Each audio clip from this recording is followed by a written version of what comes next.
Hello and welcome back to the channel, and today I'm going to take you to see Imran, who's going to show us around his 6-foot Acro dominated tank that has just won Tank of the Month on Ultimate Reef. Now he's doing some really cool stuff, and I guarantee there'll be some things that you can take away and apply to your own tank. And he's also running Chris Meckley method, which we'll touch on in the video, but there's so much to go over with that I'm actually going to get him back on a live stream on the 7th of December and talk to him in detail. So if you've got any questions about what he's doing or how he does it, put them in the comment section below and I'll put them to him on the live stream. And make sure you like and subscribe so you don't miss out on that live stream. All right, without any further ado then, let's get to the tank. Right, I'm here with Imran. Imran, how are you? Yeah, good, thanks. Very good. Well, you're going to be showing us around this rather spectacular 6-foot Acro dominated reef tank today. So tell us about so it was a custom tank, right? So how big is it and how long has it been running? Yeah, so it's 6 foot by 2 foot wide and 20 inches high. Okay. It's been running for 3 years now. Yep. And it was custom built by Clear Seal. It's got a remote sump in the garage, so it's quite a way for the water to travel. So you're going to have water going all the way across your garden, basically, through pipes around there. Back. Well, we'll go and have a look at that in a bit, and we'll look at what you got in the cabinet here, because it's very different to what most people have got. Yeah. But so tell me about the tank. And obviously, this is just one Tank of the Month on Ultimate Reef. Okay. Yes. So, yeah, it has. And this is absolutely ram-packed full. So obviously, you're a bit of a stickhead, and Acros are your thing, right? Yeah, that's right. Always been a fan of Acro. I mean, I do like LPS, but I'm a big Acro fan. But yeah, Acros, I just love the shape, the colour. Yeah. So, and that's obviously your passion. How long have you been in the hobby? I'm guessing a while. Yeah, well, I started back in 2010. Okay. And I had a tank for only a couple of years back then. That was my first tank, and I went straight into SPS. So I had that running for 2 years. It was a good, successful tank, actually. Yeah.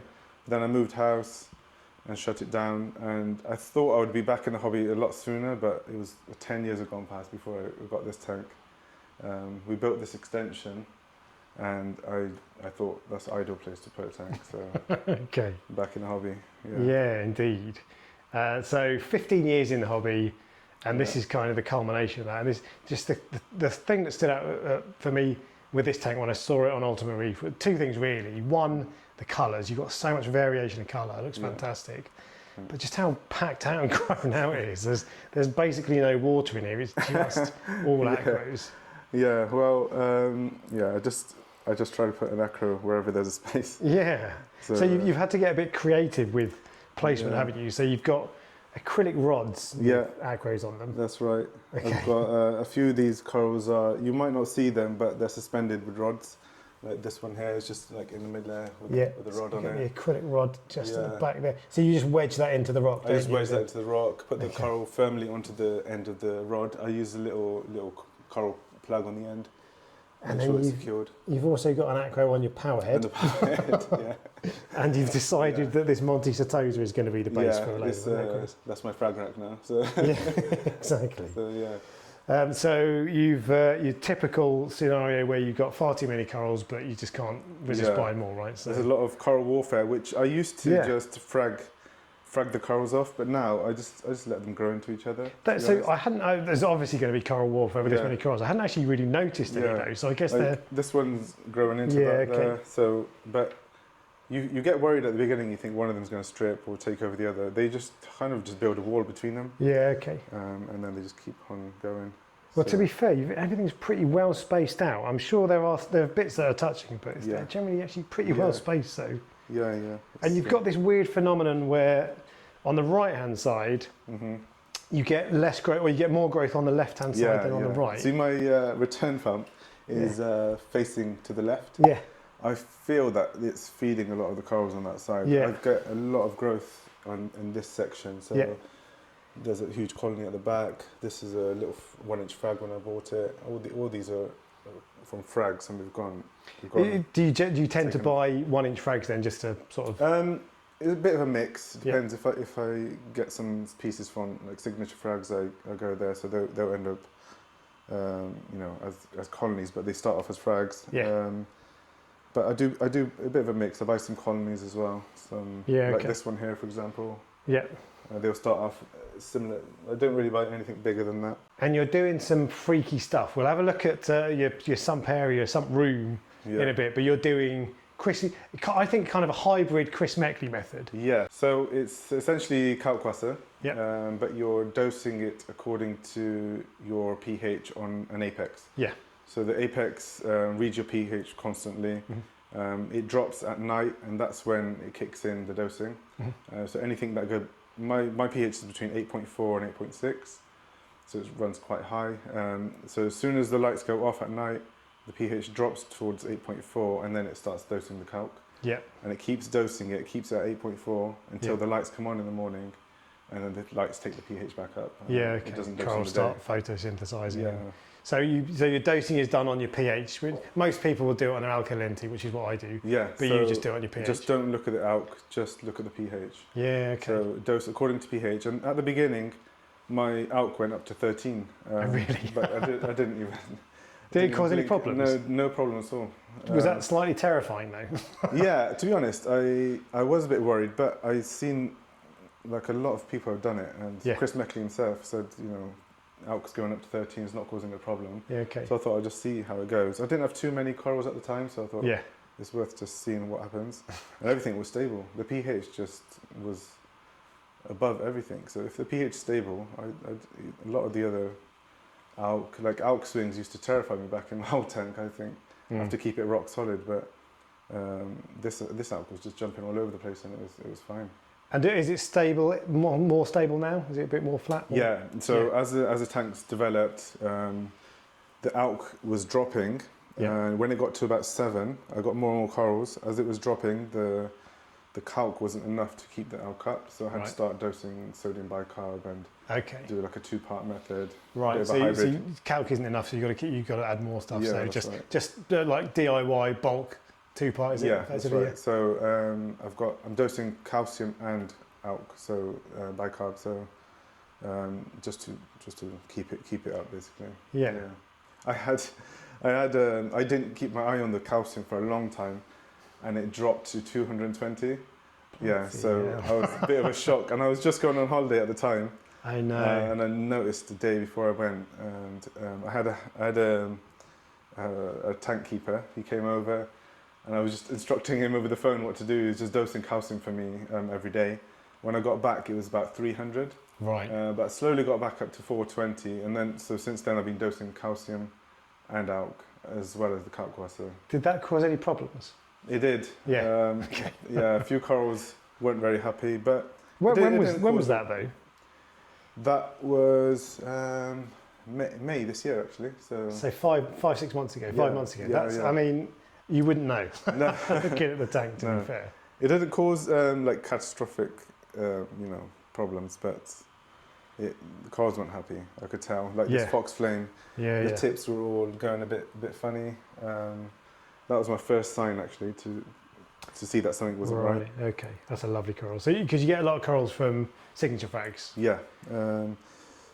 A lot. I wouldn't say a lot, but I do get quite a few. Yeah, it's like the fox flame, the designer ones, I guess. Pink lemonade, the lemon demon, this blue dragon's quite nice. I like that. I like that. If the Meso tang's in the way, but it's back there. Yeah. To be honest, I got quite a few bits from him, but I can't point them all out right now. Yeah, there's too many. You've got millions of them. Yeah. And so, you've got your Chris Meckley method, which is pegging your pH. Yeah. So what else? I mean, you clearly, you're a man who likes a lot of light, right? Yeah. You've got 1,000 radions over this. Yeah. So I started off with just 3 actually, just across the centre. Yeah. And look nice and neat, and now you got double that, I think. Yeah. There was too much shading. I just like a blanket of light. Completely.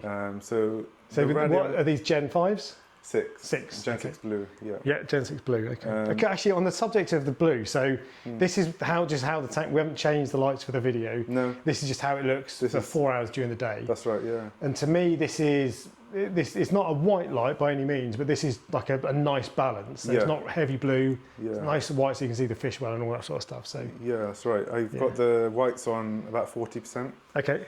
35 to 40, and I've got the blues on max at the moment. So okay. It gives a nice, and this is Gen 6 blues as well. So even when they're on all 100%, it's not very white. It's actually still quite blue. But why do you go for the blues over the pros? Because of the extra, obviously extra blue, but yeah. To be honest, I just like the blue look, so I just went for the blues. And when I was first getting them, Jake Adams was just reviewing them, and he was raving about them. So I thought, it's worth giving it a shot. Well, I mean, I think they're quite good with spread anyway, but having 6 of them over a 6-foot tank, front and back. Yeah, they're good.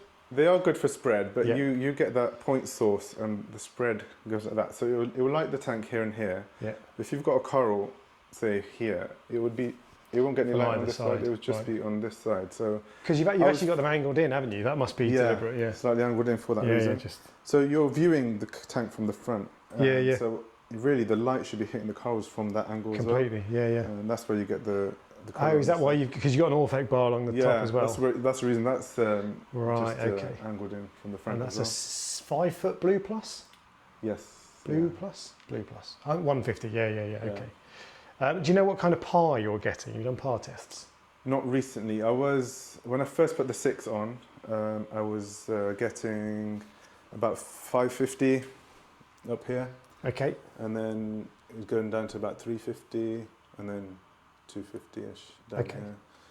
It depends on where there's overhang there, so there's like dark spots. Well, because you've got so much coral, you get a lot of shading, so it probably varies, but quite a lot of light. Yeah. And also quite a lot of flow. Not mega flow, it's not crazy, but you've got 4 MP60s, I think. Yeah, I've got 260s actually, and 260s. 240s. Oh, and 240s at the back as well, The back ones are just really to keep detritus out, keep the backs clean. Keep all the crap suspended, basically. And then your MP60s, what kind of? Do you know what percentages they run at and what? Yeah, 20%. 20%, really? They're wow. They're not on very. That's crazy. So if I put them up to 40-50%, they're blasting like this. Your torch is going all over the place. If it's any higher, and to be honest, I think the SPS are happy with it. They look fantastic. I was getting a few corals, a few of the acros were just getting a bit of a concave growth pattern when the MP60 was higher. So they're a lot happier with it lower. Okay. And obviously you've gone bare bottom as well. Yeah. That was from day one. Oh, actually, I did have sand. Oh, did you? Oh, actually, there's some sand still in there. But it looks there's not a massive amount of sand, so did you want to go bare bottom mostly? I started with sand, and then I realised I need to go bare bottom to get the flow that I wanted. Yeah, okay. For the SPS, every time I turned it up, it was just a dust bowl. Yeah, pretty much. Okay. And I don't really miss the sand, to be honest. And you've got a couple of wrasses. They don't seem to be. They seem pretty happy. Yeah, when I had more wrasses, I have lost a few, but I had just a bowl of sand, and they used to dive into it at night. Yeah, okay. But they seem to be happy. Seem to be fine. And you don't have a mesh cover either. No, I did. Really? It was really annoying, so I took it off. There. But you've got a big, thick Euro brace all the way around. Yeah. And fish tend to jump on the sides. So have you had any jumping issues? I've had one fish jump. It was actually it was a damsel, Sergeant Major damsel. Yeah. And I was trying to get it out for ages. I really just wanted to get it out. It was a real big bully. Like, he used to bully all the other fish. And I was just standing there one day, just looking at the tank, and he just jumped out. He was on the floor and just grabbed it and put it in. Do you know what? I wondered if he might have jumped out when you weren't there, but it's great that he was. You could save him as well, so perfect result. So put him straight in the garage. Okay, but apart from that, no jumpers, and you've got clownfish, no gobies, I don't think. No, I did have, but I don't have anymore. No. Right. Okay. Okay, so we've done. Oh, actually, what about the intensity? Do you know what your intensity is? So it's actually on 70% overall now. 70 overall. Okay. And the whites are on 40%. So. Yeah. Okay. Fine. 70% overall and 6 on 30s. It's actually recently gone up to 70. It was 60 about 2 months ago. Yeah, and this is just because you keep getting more and more growth, basically. Yeah. I look at the coral and I think, oh, actually, they're not doing too bad. They could do with a bit more light. It's so. I mean, it's pretty packed out already. Yeah. At 3 years old, And it's going to keep growing, of course. So, have you got plans to add more lights and more flow, or what's your plan? Just see how it goes. Yeah, to be honest, I like to just watch it grow out for now. Yeah. If anything would change, it would be a bigger tank in this space. Yeah. Okay. I don't think I would. That would be the only change really. Okay. I'm happy with the flow and the amount of light on there at the moment. So yeah. Well, it's really hands off at the moment. So I've for at least 2 or 3 months I've not really had to do much to it other than just topping up the calc and the bicarb and the calcium. Because you don't do water changes. No, I've not done water for 3 years. For 3 years, yeah, that's which right. is brilliant. And so, it's doing. Yeah. So I'm a big fan of water changes, but this is doing all right. It's not doing badly, is it? So it's doing all right without them. It's because I think it's better control over your trace elements. I find water changes obviously that's the gold standard, isn't it? But I thought people are going away from water changes. There's a lot of hassle, and I find that at each ICP you can just make changes and you'll see the result in the next one, and you don't put it down to any anomaly of a water change causing an issue. So that's the other thing you do. You do regular ICPs and you also do moonshiners. Yeah, so I've got I do the ICP, the MS. It's the Oshiamo MS ICP. So I send that off once a month, and then I just dose these moonshiner bottles accordingly. Yeah. Okay.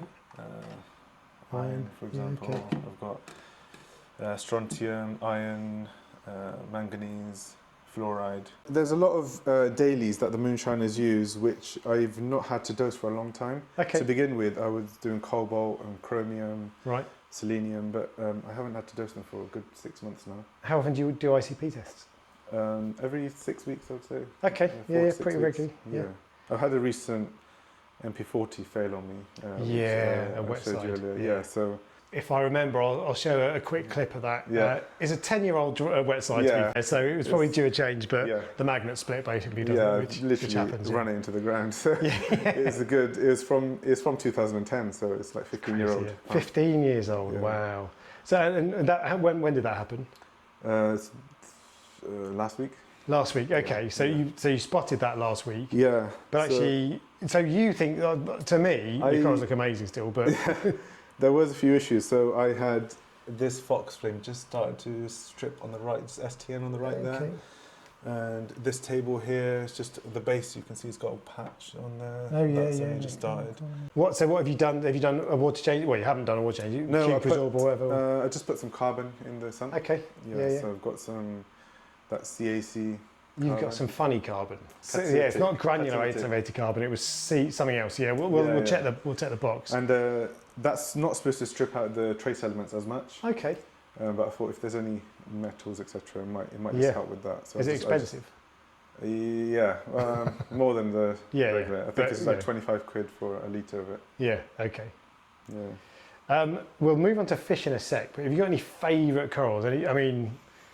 It must be hard to choose. Yeah. I don't like this, but... I really prefer... I look at the shape of the Acro, so I like tabling You do corals. like a tabling coral, don't you? So I don't really go for the brand... No, the name, just whatever, names, like the growth pattern, basically. I just, look at the growth pattern more. I mean, they all stand out. But one of the ones that stands out to me is this super bright. It's a pearlberry. Yeah. But so you've got a typical pearlberry that we see in the UK over here. Yeah. And this is a US pearlberry, or like... Yeah. So the sort of thing that you see, that's what that you see on... Was it Frag Garage? You've got one. Frag Garage, yeah. Looks like right. And, Top Shelf Aquatics. Similar ones. So where did you get that from? I actually got it from Southwest Marines. It was from Matt. Oh, really? So he saw it. It was just in his tank, and he was like, "I'm not sure what that is." Somebody just just brought in, and then I was like, "Oh, looking closely at it, it was quite brown at the time." Oh, really? I thought, I'll just give it a shot. See how it goes. So satisfying when you find a brown coral that you colour up. Yeah, exactly. So that was back in the day. Every coral used to be brown when you used to buy it in the shop, and then it really colours up in your tank. Yeah. But now you've got like the likes of Signature Frags. They're just getting amazing colours on there. Yeah, indeed. Right, fish then. Mm-hmm. I don't feel like you've got that many fish in here. Are they just all hiding? No, I don't have too many. You don't? I've got 5 tangs. Yeah, you got your gem tang, your yellow, your whitetail coal tang, Yeah. your naso, And and the freckle face. Yeah. He's really cool, actually. Yeah. I've had a lot of fish losses, to be honest. So yes. I suffered with a white spot outbreak. It just puts me off putting lots of fish in the tank. Yeah, totally. So if there was no such thing as fish disease, would you have more fish? Oh yeah, definitely. Yeah, okay. Every time I look at it, I think, oh, I need more fish. But, yeah. So I had a white spot outbreak about a year ago that wiped out a lot of my fish, including a gem tang. Yeah. And I'm the same. I've actually just added 10 fish yesterday, but I'm reluctant because you just think, well, if it goes wrong. Yeah, that's right. But because you still run UV though, so we'll see.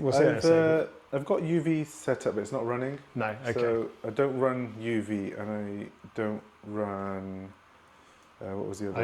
Ozone. Yeah, so yeah. Why did you stop running those? I found I got better polyp extension, so it was all for the SPS really. I just found the corals were just looking a little bit better, so I don't know if that's true or not, but it might be.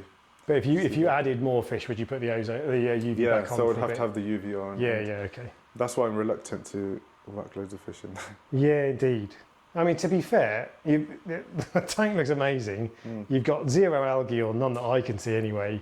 Your nutrients are in control, so everything's good. Yeah. My nitrate and phosphate has been typically like, back in when I first started the tank, it was a nitrate of 100, phosphate of 2.0. Wow. It was really this high. tank? Yeah.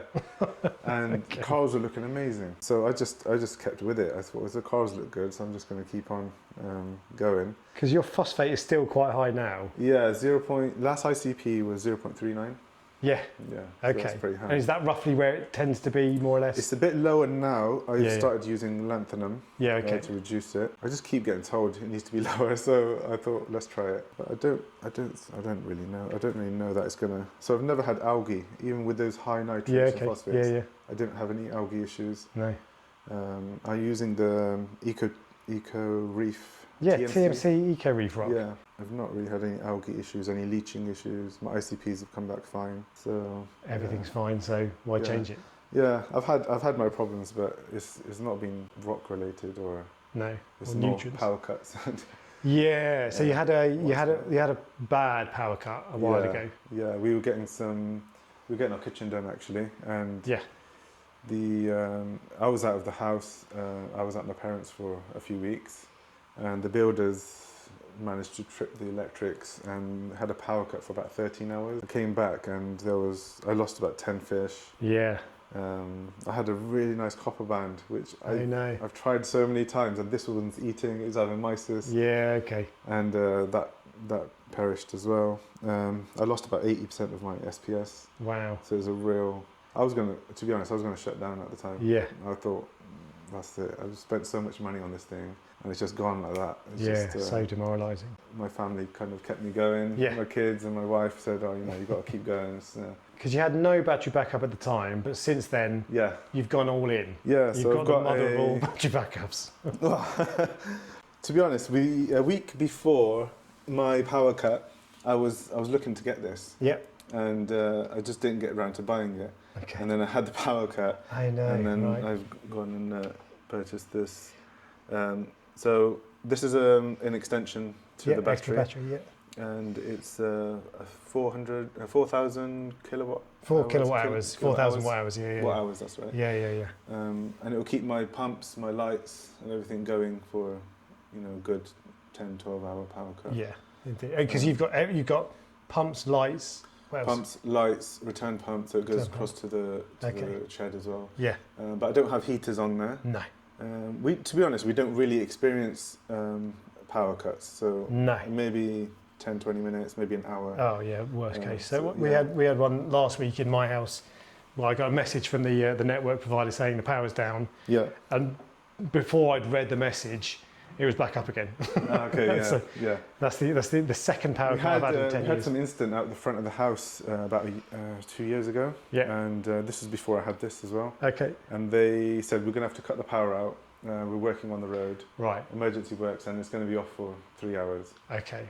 And I brought the guys in here. I said, look, I cannot have this off for 3 hours. The fish are going to die. I've already experienced that. Please sort me out. So they got a generator and brilliant. They extended it. That's so good. I was fine running it. So we've talked about, there's one more fish we haven't talked about. Australian stripey. Yeah. Who is in here for Aiptasia control, I assume. Yeah. I had over 500 Aiptasia at one point. Really? They were all over the place. But that must have been after your copper band went. Well, to be honest, Copperband didn't really do much for them. Did he not? Okay. Disappointing. He wasn't really a Aiptasia eater, but this guy was just a godsend. He's destroyed every single Aiptasia. There's some corals which, if I just pick up the coral, there's an Aiptasia, he'll go straight for it. Within 10 seconds, he's destroying it. How long have you had him? Probably 18 months to 2 years. Okay, because he's a reasonable size, isn't he? Yeah, he's grown quite a bit now. And you've got, so mostly acros obviously, but you've got torches, you've got gunnies, chalices, hammers. What does he touch in terms of LPS? He loves LPS, so when the Aiptasia are gone, then he'll go for acans like this acan. Yeah, that's looking a bit chewed. It's still not dead though. No, it's been a while like that actually, so I don't know, it's just... I take him out, when the Aiptasia are gone, I put him in the front garage, in the garage. So I've put him back in about 2 months ago, because the Aiptasia started to reappear. Yeah. And now they're gone. It's just really difficult getting them out. He's pretty quick. Yeah, you've not got much space for a fish trap either, have you? So. No, that's right. Look, bit of crop dusting. Oh my God, fluorescent green poo. Yeah, I think that's the candy cane. Oh really? That's hilarious. It looks like Red Sea Reef energy. That's funny. Maybe that's what's feeding my corals. Anyway, sorry. Yeah. So that was that. He's in there for Aiptasia. He's doing a great job. Yeah. He plays nice with your acros. Doesn't touch your polyps. Yeah. No. Just a few of the LPS. Yeah, just the LPS. And to be fair, but to be honest, he's not gone for the bow banky. Yeah, lovely bow banky. Touched. So there's a gonny. I don't know if he's annoying that one. Maybe. The one at the back seems okay. That's nice, yeah. The torches, he doesn't touch the torches. No, or the chalices. He does. He obviously he's munched a hole in your trumpet corn, as we said. But I had a 2-head torch I bought. Yeah. It was like a candy floss torch. Yeah. Okay. And it grew to over 100 heads, but he didn't touch that at all. So there's a tiny little frag of torch on the right side. Is that it? That's a really nice one, actually. I saw that earlier. Yeah. He actually. That bit just kind of molted off of the main colony. Yeah, okay. Just fell off it. The other thing we haven't done is feeding. So talk about coral, fish feeding first and then coral feeding. So what do you feed your fish? Feeding them mysis. I always feed them mysis. Yeah. I've got RS mysis at the moment. Yeah, okay. The slabs stuff. By the slabs. Yeah. Just feed them once or twice a day. If I'm home, it's twice, but normally once a day. Nori for the tanks? Nori, yeah, maybe twice a week. Put a bit of nori on the glass. And some pellets. When I'm walking by, I might just pop some. Oh yeah, probiotic. Okay. Pop something like that in there. Yeah. Actually, this is flake. I sometimes put that. Okay, RS mysis flake as well. This is for the corals. Benny Reef. Yeah. But I haven't used that for a long time. I'm currently trying this lick red coral food. Oh yeah. Nice. Which seems to get a good response from the corals. Okay. But I don't know if it. I think the fish food, like the fish poop, kind of feeds the corals enough. Yeah. I'm not really sold on all the coral foods too much. You don't dose amino acids or anything like that? I don't dose amino acids. No. I am going to send off Organo. Is it Organo MS? Yeah. Oshiyama do. So it tests all your amino acids. So all sorts of stuff. Yeah, there's a lot of. Test for like steroids and for medicine. Yeah. So I thought I might send that off and see what's in there and see if my amino acids are low. Maybe I could do with the dosing some of them. All right. Well, let's go and head over to your sump room and we'll have a look over there. So here we are in the fish room, sump room, kind of. This is my messy room. This is. Yeah. And this started as just a stack that your uncle was gonna get rid of. He was gonna chuck in the skips. I thought I'll take that. Yeah, I rescued it. I got the stand. That's why it's quite old and rusty at the moment. Yeah, it's very rusty. It's yeah. But this obviously your frag tank up there, but your sump actually is relatively simple. It's simple. Relatively. Yeah, it's a 6-foot sump. Yeah. Lots of space, but it's got a few things in that I don't use. So I've got the roller filter there. Yeah. It's not currently, the motor stopped working and I just didn't activate it again. What was it? Just not really doing a job, or why did you not turn it back on? Fix it. Yeah, to be honest, I had 100 nitrates with that on, so I Right. was thinking it's not doing much, obviously. So Okay. I switched it off, and I did get a lot more mess on the bottom after I switched it off. Oh, okay. But to be honest, Who cares? I tend to just leave that. I don't disturb it too much. Yeah. So in here, I've got the Nios 220. Yeah, big old skimmer. Which, yeah, that's been quite reliable. For the 3 years I've had it. Just recently, it had a bit of a blip. It wasn't producing as much foam as I'd like, but it's okay at the moment. But it used to be like that, foamy all the way down. Right. Now Okay. it's just at the surface. Yeah. Okay. So I might look into replacing the pump on that one. Because I think you were saying earlier, the new pump it pulls in more air, right? Better air Yeah, draws. so I believe I saw it at the Acro. Yeah, okay. and Yeah. They were saying that it's pulling in more air, so I might give that a go. It's got a little LED light on there, so a little disco going in here. So I've got a UV, the D&D 80 watt UV there. Big old UV sterilizer. That Currently turned off. is currently turned off as well. There's your ozone. Oh, so there's your ozone That's generator. right, generator, yeah. Is that what's that ORP controller? That was an ozone generator. Oh right, I see. It's a company called Inali. I saw that on bulk Reef supply. Okay. So I just ended up ordering that from China, but it didn't last very long. Okay. So You've got an air dryer as well. That's the air dryer for them. So I've got an air dryer and I find it gets used up quite quickly and I can't be bothered to replace it. Are you the same? Yeah, same. Yeah. So I just don't use the ozone anymore. So I it's guess. fine. Yeah. Yeah. You've also got something unusual to control your nitrates. Yeah, it's nitrate reactor. I guess it's not as popular these days, but I've seen a lot of big tanks use it. It's sulfur beads. Sulfur? Oh really? Oh, Yeah. okay. So this is a MaxiJet pump. Yeah. It's pumping through the beads. Okay. And then this canoa is feeding the reactor. Okay. So that feeds the tank water into the reactor. Yeah. That pump then- circulates it through the sulfur beads. Yeah, that's the internal flow. Yeah. Okay. And then the outlet is just that. So it just drips out the other side. It strips out. So you start it off as 1 drip per second, Okay. and then you slowly increase it as your nitrates drop.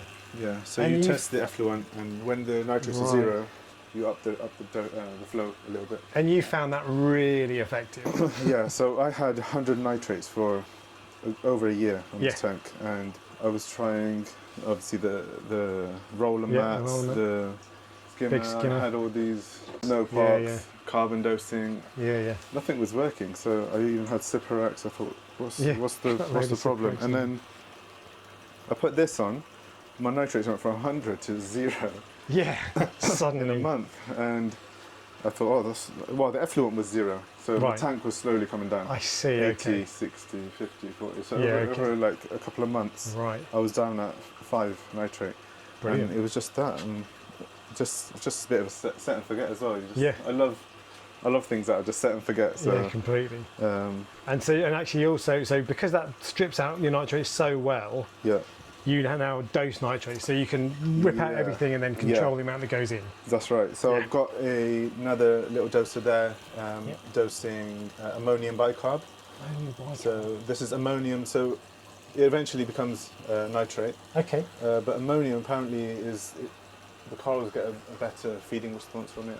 Okay. Apparently, I don't know. So I've dosed sodium nitrate before, Yeah. but never that stuff. So that's Yeah. interesting. Okay. So this is just like food grade Right. ammonium Bulk bicarb. chemicals yeah. or whatever. Yeah. Okay. Yeah. So I just do like 10 grams in a litre, Yeah. and I dose 40 mils a day. Yeah. 40 mils a day. Okay. Yeah. So And that's cheap because you mix it yourself. So yeah. So this Yeah, yeah. this takes my nitrate to 0, yeah. and that keeps it up about 5 to 10. Perfect. And I can adjust it as I want. So Yeah. I can increase the dose, lower it. yeah. If I switch that off, my nitrates will go to 0. Keep it on, it keeps it at 5 to 10. So it's Amazing. perfect, really. Yeah. And there's not much else in your sump. There's Yeah, just it's not. No. skimmer and a nitrate reactor, That's basically. it. Yeah, I've got return pump in there.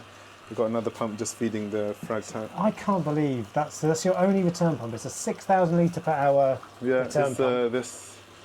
Yeah, Jet God MDC, which is a really nice, and that kicks all the flow all the way across your garden into your house. Into my house. That's amazing. And then It's it such a trickles tiny back little in. pump that does that. Yeah. You do have a load of other gadgets and stuff around here, though. So you've got the Acro Yeah. for your alkalinity tester. Alkalinity tester, yeah. That's so a brilliant bit of kit, there's too much. I won't not have time to explain how it works. But it's no reagents, and you found it really reliable. Yeah, it's very reliable. 6 months you've had it? I've had it 6 months, maybe a little bit more, but that's testing my alk every hour through the day. And it's actually dosing my sodium bicarb mix there as well. Yeah. So if the alk is less than 7 point, I run it between 7.2 and 7.8. Yep. And so if it gets anywhere near 7.2, it doses a bit of bicarb. And pushes so this is why I think that I called your hybrid Chris Meckley method. Yeah. Because I don't think he cares about alk at all, does he? No. Or does he? He does if it gets less than 7. If it goes into the 6s, then you've got to start. But I think he's got such high evaporation, the calc keeps his alk up. He'll dose so much. He's got various other hydroxides as well. Do you just use calc-wasser? Just calc-wasser. Right, okay, yeah. I've got some sodium hydroxide, but I don't use that. Spicy stuff. Okay. But so and I'm dosing this calcium as well, which is just on a doser. Yeah. Up here. And this is because your calc-wasser can't keep up with. It's that Reef advantage. Yeah, that's right. Okay. Reef advantage calcium. Right. So that. Yeah, I use that because it's got a bit of magnesium in it as well, and strontium. Strontium and magnesium. So yeah, that's. I've just realised it was catalytic activated carbon. Was the CAC carbon we were talking about earlier. Yeah, catalytic. So anyway, sorry. So you've got your calc-wasser as your main dosing, but also you top it up with just bulk chemicals, basically. Yeah, that's right. So the calc-wasser was good for about a year. Yep. So I've got a barrel there. It's got a float in it. Yeah. Okay. And, so a bit of polystyrene. Yeah, just a polystyrene float. So I'm trying to not drag it off the bottom, basically. Yeah. So it just stays on top of the water. Okay. And I'm using the Apex DOS pump to dose it in at night, basically. And it's about 8 litres a day. Yeah. 2 gallons. Yeah, 7.5 to 8 litres a day that goes in. How often do you replace the calc? As in mix up a new batch? Every week? Yeah. Okay. It lasts me 6 to 7 days. And you were planning on water changes because you set up a water change station. But yeah, I had my salt mix in there. Yeah.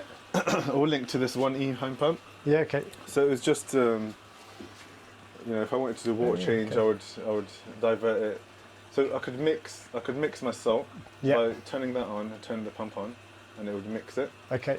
And then when it's nicely mixed, I would open this to feed it to the tank. Right. Okay. And then separately, I've got the RO on this side. So, but now I'm just using the RO. I don't use the salt. Anything? So you did have an alkatronic, but that's decommissioned now. You don't use that because of the Acro is. Yeah. To be honest, the alkatronic was okay. It was running well. Yeah. Then I had a few issues with the. I think it was the memory card in there corrupted, and then I couldn't get it back up and running. Then Acro came up, so I just got that. Switch over to that. Yeah. Fine. I'm looking at it. I mean, you've got a lot of stuff in here. I'm wondering I don't think you've got much else actually.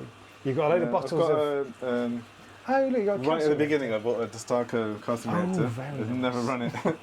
Okay. Because this was before I decided to go with calc. Yeah. Okay. I thought I was going to run my tank on that, and then I didn't. So you've just got a ton of space, so you can afford the space for that, which otherwise you wouldn't. But I had to get a Wi-Fi box in here because to extend the Apex, the Apex wouldn't get the reception from the house, so I had to get that in there. And you talked earlier about your 15-year-old MP40. Oh yeah. Let's have a look at that. How it looks. Yeah. So bits falling off of it. Ooh, that is rusty. Yeah. So that was in my. That was in here actually. Okay, and this feeds back to your main tank. That feeds to my main tank. So. Did you check all your other MP40s as well? Yeah, I did. Everything seems fine. It's worth checking them as well. Yeah, okay. So, and I do check them regularly. This was just because it's on this tank. And it was behind this corner. Yeah, okay. I just only realised when it fell off. Yeah, okay. Oh, really? So yeah, got a few. So these are my just spare MP60s. there. Yeah, okay. Because like I said, when my magnet went on my MP40 wet side, it started making a funny noise, or one of them did anyway. Okay. But they don't always. No, if you hear them rattling, check. And also in here, you don't tend to hear too much. It's a bit noisy room, isn't it? I've got this pump's quite noisy. This is going full speed, and I just the Acro is a little bit noisy as well. Yeah, okay. Running every hour, but On the plus side, that means that your cabinet, your main tank is pretty quiet. You've got fans from the Radion, so you can hear. Yeah. But they're pretty quiet, and that's about it. When I clean the MP60s, they run really quiet. Right. But when they start getting a bit of